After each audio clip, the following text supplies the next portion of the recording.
So in October of '99, I turned on the TV. The Travel Channel was on, and they had just started talking about the Whaley House. I was born here in San Diego, been to Old Town a couple times, never been to the Whaley House, didn't know anything about it. I also didn't know anything about ghosts, the supernatural, the paranormal. Watched the program, first commercial was over. I found out they were talking about America's most haunted houses. When the show was over, I decided to come down and look for myself. At that time, the organization had the property. When they closed, they would leave the first light on in the hallway.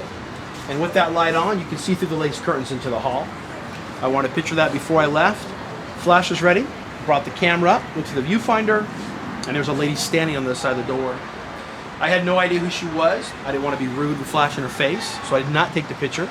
Brought the camera down. She was still standing there.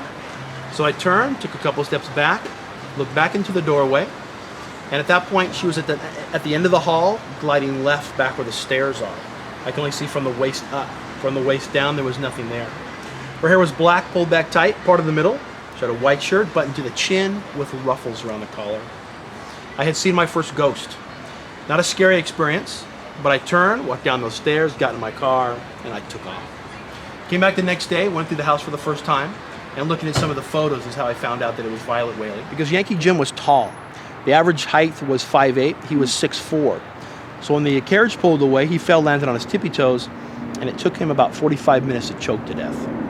After Thomas Whaley died, they went through his journal and read that he wrote that he believes that he and the home are being haunted by the spirit of Yankee Jim because of all the noise that used to go on upstairs, all the furniture moving and the heavy footsteps. Regis Philbin had his first ghost experience inside this house.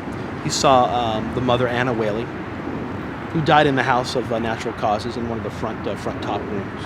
Now the vortex in theory is a doorway between this world and the next. Right. Some people say it has healing powers. There are people that... Now the vortex opens and closes and moves around. So each time I come to the property, I have to find them. Sometimes there's one, sometimes they're all over the place. But now the best way to cover the most ground is to move the meter up and down. Okay. So I'm gonna move the meter up and down and walk around. So the meter's going up. All this does is it reads magnetic fields. Electricity gives off a magnetic field, a magnet gives off a magnetic field. It is believed that whatever the spirits do from this world to the next, they give off a magnetic field. And it's the vortex, or the energy that hovers above this ground right here, gives off a magnetic field. Now, I'm gonna move this.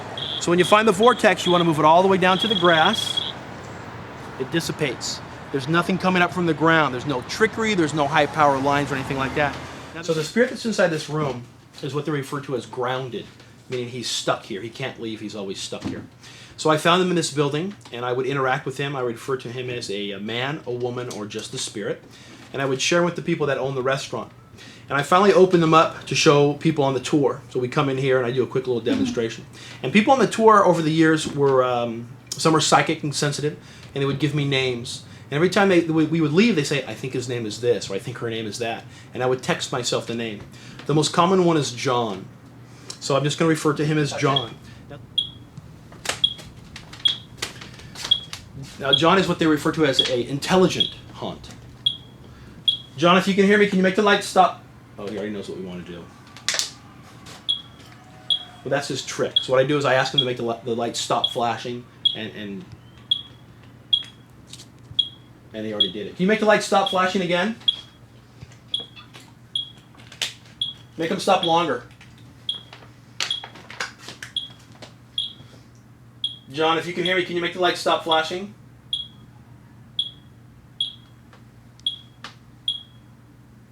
Make them stop longer.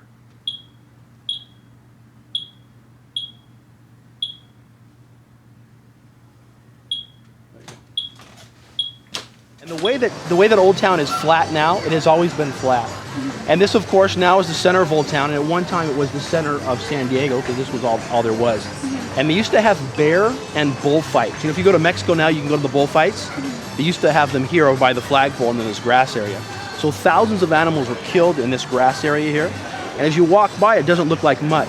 But if you spend enough time sitting off to the side and just watching, you can see them walk back and forth. Up there at that Pioneer Park, it's taken me years to find where the spirits up there are grounded. So on my private tours, we go up there. I know where the exact spots are. They're hot spots. We walk into the hot spot. Everyone has a meter. We turn them on, and I call the spirit over. And I call him, and the signal gets stronger and stronger and stronger. So just like John is there, there are many spirits up there at the old cemetery / park where there are spirits that you can interact with, just like John. Old Town is where I found the majority of my things here in San Diego, because this is where I spend a lot of time. So, you know, like the programs on television, they go to a location, they turn their equipment on, they look around, they find something, they don't find something.